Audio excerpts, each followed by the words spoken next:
Selamat siang saudara, Anda menyaksikan Breaking News bersama saya Muhammad Syareza. Saudara, serangan terjadi di tengah permukiman kota Tel Aviv, Israel pada Selasa kemarin. Dan serangan yang diduga berasal dari militer Iran yang mengakibatkan 4 orang alami luka-luka.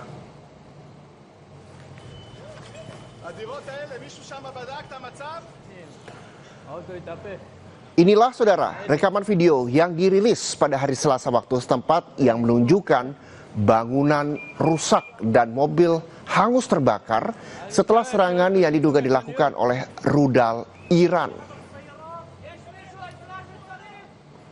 Korps Garda Revolusi Islam mengumumkan bahwa serangan ke-78 operasi True Promise 4 ini menargetkan sejumlah kota di Israel yakni Eilat, Dimona, dan Tel Aviv, serta pangkalan militer Amerika Serikat di wilayah itu.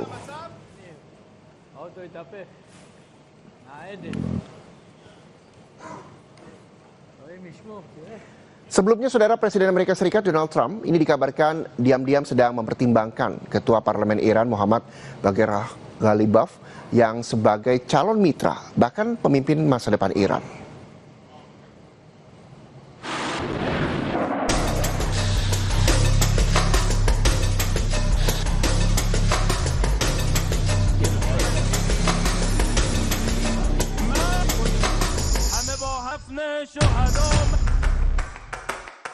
Dilansir media Politico, Presiden Trump memberikan sinyal pergeseran dari tekanan militer ke arah penyelesaian yang dinegosiasikan. Menurut dua pejabat Gedung Putih, Ketua Parlemen Iran Mohammad Bagher Ghalibaf dinilai sebagai mitra yang memungkinkan untuk memimpin Iran dan bisa bernegosiasi dengan administrasi Trump dalam fase berikutnya. Meski begitu, dikutip dari Politico.com, Gedung Putih belum siap untuk berkomitmen pada satu orang karena masih harus diuji. Merespons isu tersebut, juru bicara Gedung Putih Karoline Leavitt mengatakan hal ini adalah diskusi diplomatik yang sensitif dan Amerika Serikat tidak akan menegosiasikan melalui pemberitaan di media. Sebelumnya, Presiden Trump menyatakan ada peluang besar tercapainya kesepakatan dengan Iran terkait konflik. Trump bahkan mengklaim pembicaraan akhir pekan berjalan sangat positif dan menyebut Iran sangat ingin mencapai kesepakatan. But to determine whether a broader agreement can be reached, we've had very good discussions, very good discussions. And you have to understand, I know my whole life has been a negotiation, but with Iran we've been negotiating for a long time. And this time they mean business. And it's only because of the great job that our military did is the reason they mean business. They want to settle and we're going to get it done, I hope. Namun klaim Trump ini dibantah pemerintah Iran. Ketua Parlemen Iran Mohammad Ghalibaf yang disebut-sebut jadi incaran Amerika Serikat untuk menggantikan Mojtaba justru menyebut ucapan Trump adalah berita bohong yang digunakan untuk memanipulasi pasar keuangan dan minyak serta menghindari jebakan yang kini menjebak Amerika Serikat dan Israel. Pasca terpilihnya Mojtaba Khamenei sebagai pemimpin tertinggi Iran menggantikan ayahnya Ayatollah Ali Khamenei, Trump menilai Mojtaba tidak kompeten dan mengklaim pengangkatannya akan menjadi kesalahan besar. Trump pun menekankan jika pengganti Khamenei harus sosok yang dapat diterima Amerika Serikat dengan menyindir skenario suksesi rezim.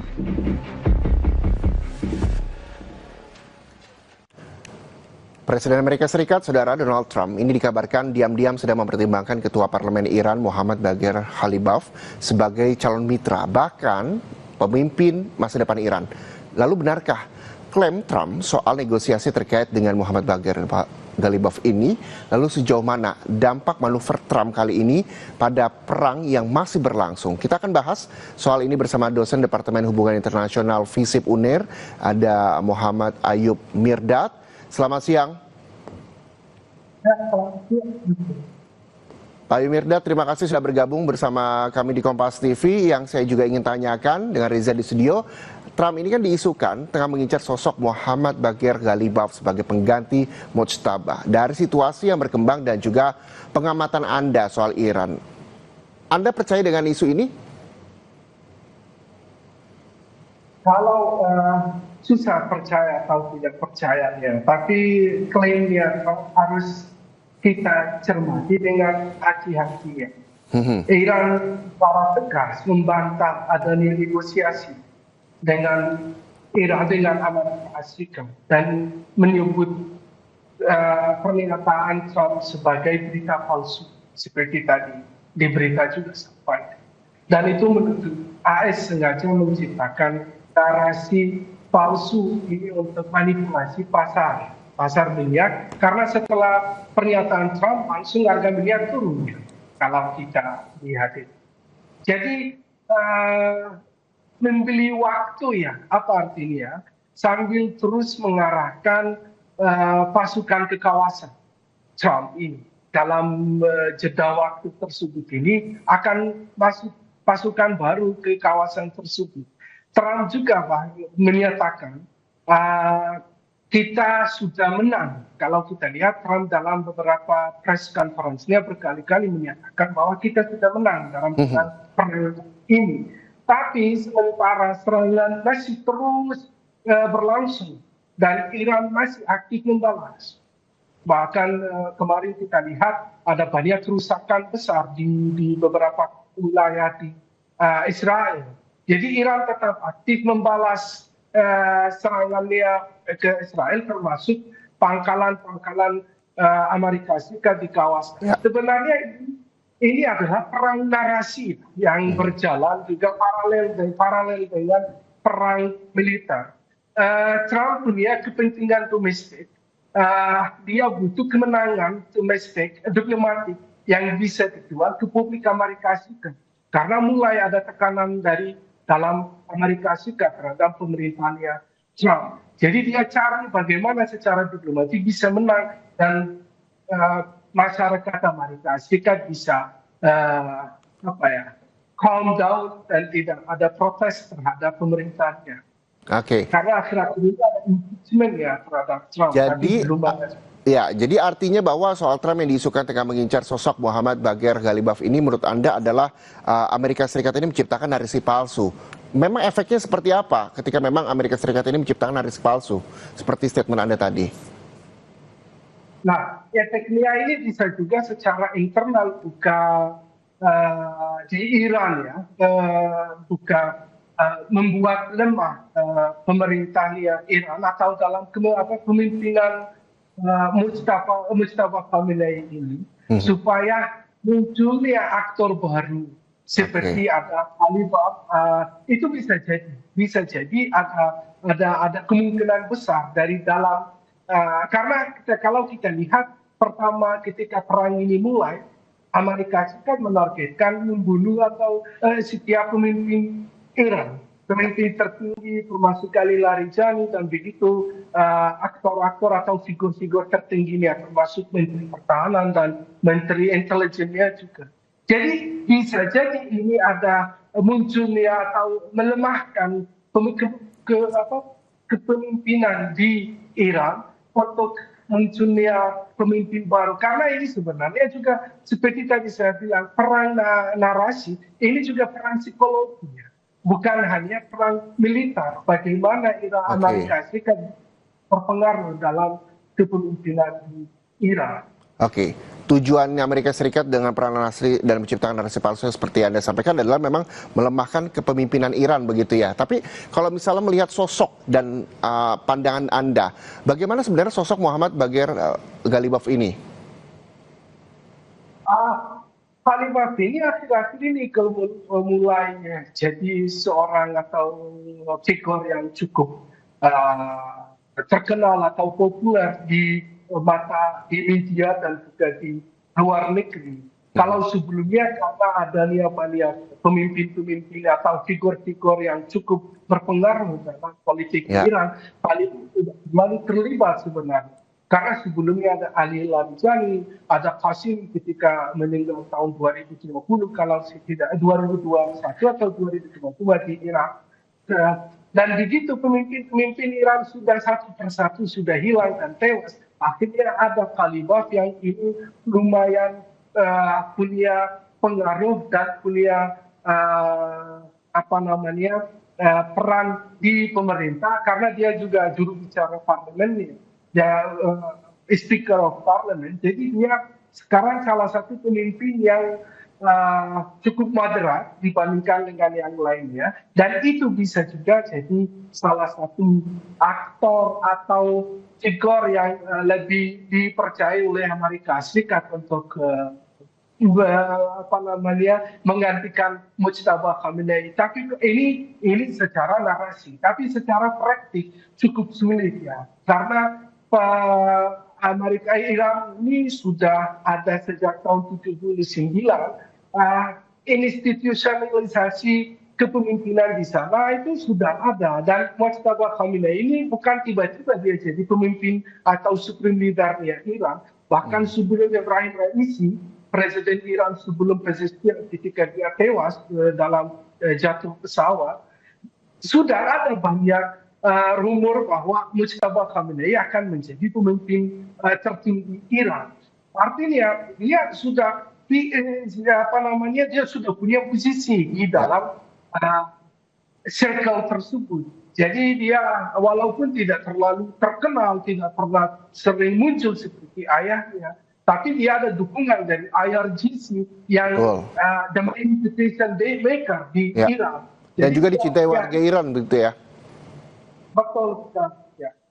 Oke, kita juga akan masih lanjutkan perbincangan ini terkait dengan Trump in charge calon pemimpin Iran gantikan Mujtaba. Usai jeda masih dengan dosen Departemen Hubungan Internasional FISIP UNER, Pak Muhammad Ayub Mirdad. Jadi pastikan Anda bersama kami di Kompas TV.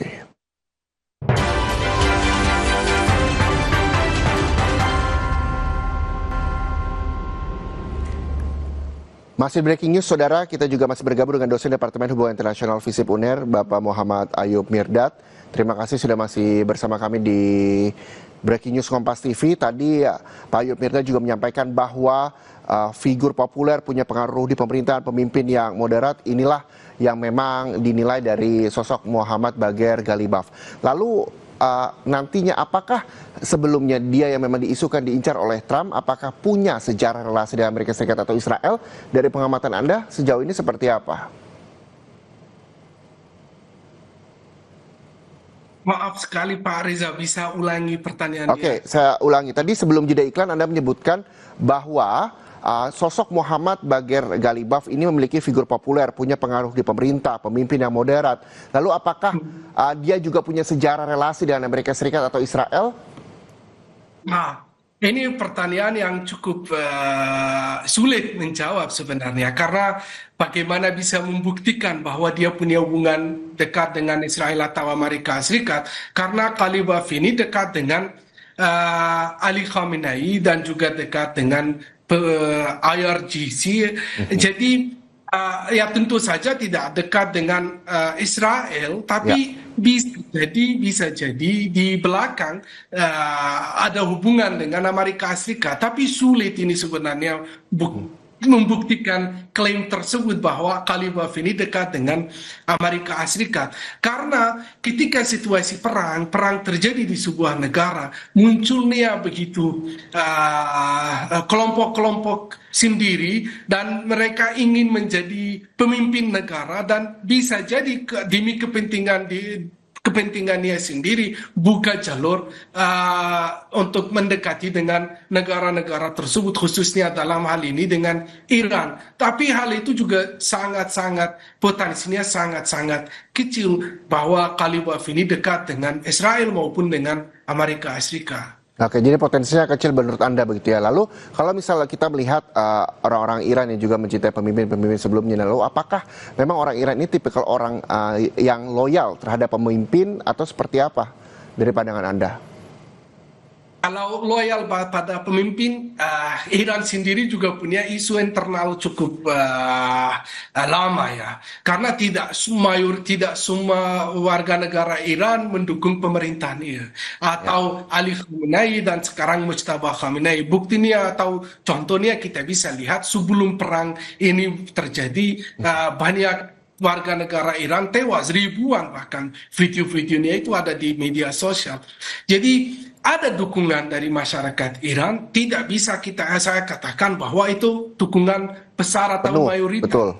atau penuh atau absolut semua masyarakat Iran mendukung pemerintah Mujtaba Khamenei atau Pezeshkian. Tapi ya tentu saja ada juga yang mendukung dari 90 juta orang ya. Kalau saya selama ini belajar tentang situasi Iran dan melihat sejarahnya sejak tahun 79, banyak yang juga tidak mendukung pemerintah Iran karena isu hak asasi manusia, isu hak asasi perempuan, isu minoritas, banyak isu-isu yang ada di sana. Itu yang membuat banyak masyarakat di sana tidak mendukung pemerintah, termasuk krisis ekonomi dan juga ketidakstabilan politik saat ini. Oke, baik. Terima kasih. Bahwa pada intinya adalah ketika memang ada isu soal Trump yang tengah mengincar sosok Mohammad Bagher Ghalibaf ini, jadi menurut Anda ini merupakan adalah perang narasi ya, di mana Amerika Serikat juga menciptakan narasi palsu begitu soal itu, dan ditanya soal kedekatan bahwa sulit untuk menyebut ada kedekatan antara Ghalibaf dengan Israel maupun Amerika Serikat. Terima kasih atas waktunya bersama Breaking News Kompas TV, dosen Departemen Hubungan Internasional FISIP UNER, Pak Muhammad Ayub Mirdad. Sekali lagi terima kasih dan sehat selalu Bapak. Terima kasih, sehat selalu juga. Dan saudara, Presiden Filipina Ferdinand Marcos Jr. ini mengumumkan keadaan darurat energi nasional sebagai tanggapan atas konflik di Timur Tengah dan juga menyebut ancaman mendesak terhadap pasokan energi negara tersebut.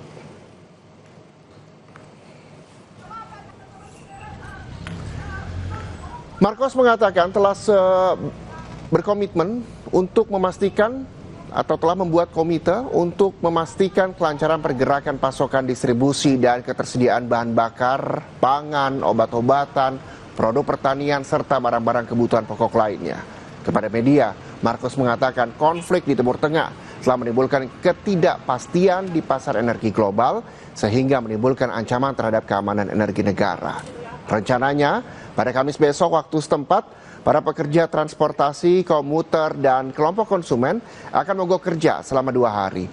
Aksi ini sebagai bentuk protes kenaikan harga bahan bakar dan menyebut keadaan ini sebagai kegagalan pemerintahan Marcos. Filipina mengimpor hampir seluruh minyak mentahnya dari Timur Tengah. Negara ini telah berupaya keras untuk mengatasi kenaikan harga yang dipicu perang Amerika Serikat Israel terhadap Iran.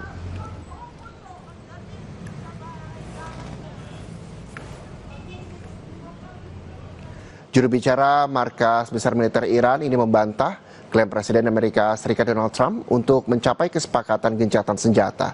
Ia menegaskan Iran tidak akan menerima negosiasi dari Amerika Serikat.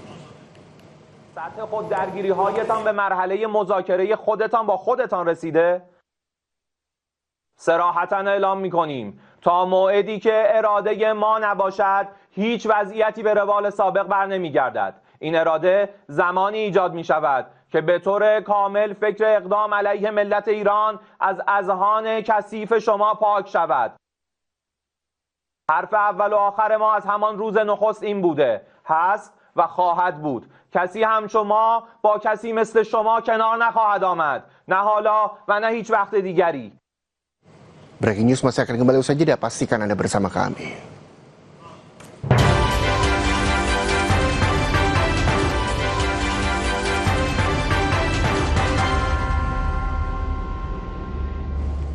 Saudara, sedikitnya 9 orang terluka setelah Iran melancarkan serangan rudal balistik ke Israel, menghantam kota Bnei Brak dan daerah sekitarnya.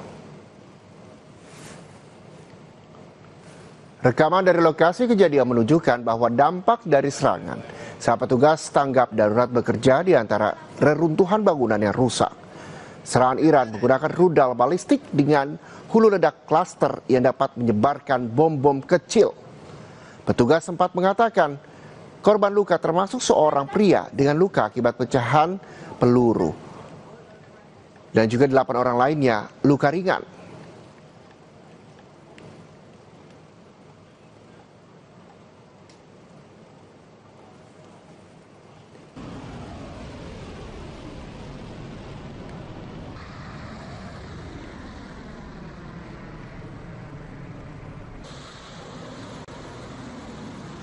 drone rudal Hiam berbahan bakar cair dan rudal Zulfakhar berbahan bakar padat dikerahkan dalam gelombang operasi terbaru.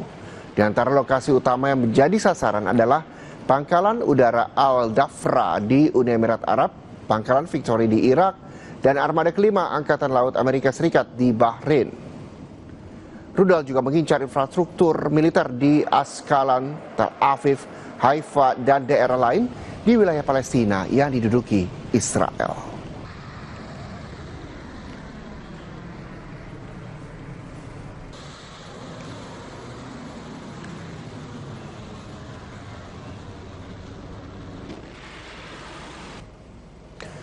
Iran menyatakan Komando Udara Gabungan mereka menargetkan pesawat F-15 Amerika setelah terdeteksi meluncurkan rudal di atas pantai selatan Iran. Sebelumnya, juru bicara militer Iran, Ibrahim Zulfagari, mengatakan bahwa jet tempur F-35 Amerika juga menjadi sasaran sistem pertahanan rudal Iran yang baru.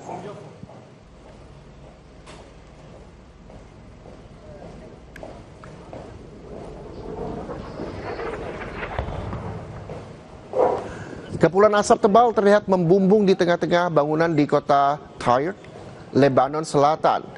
Menurut media Lebanon, serangan di berbagai kota di distrik Tyre telah terjadi sebelumnya dan mengakibatkan sejumlah korban jiwa.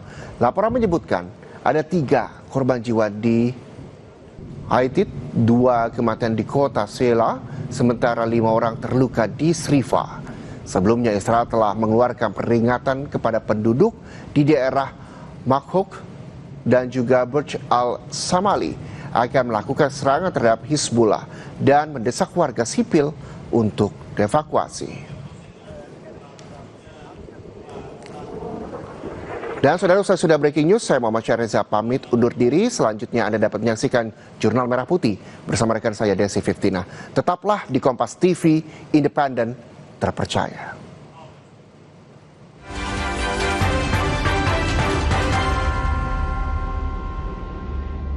Rumah itu penting untuk kita semua. Bisa bayangin nggak kalau kita nggak punya rumah? Mau pulang kemana, ayo? Nah, kalau rumah Komika, apa isinya? Ya Komika lah. Komika mah nggak perlu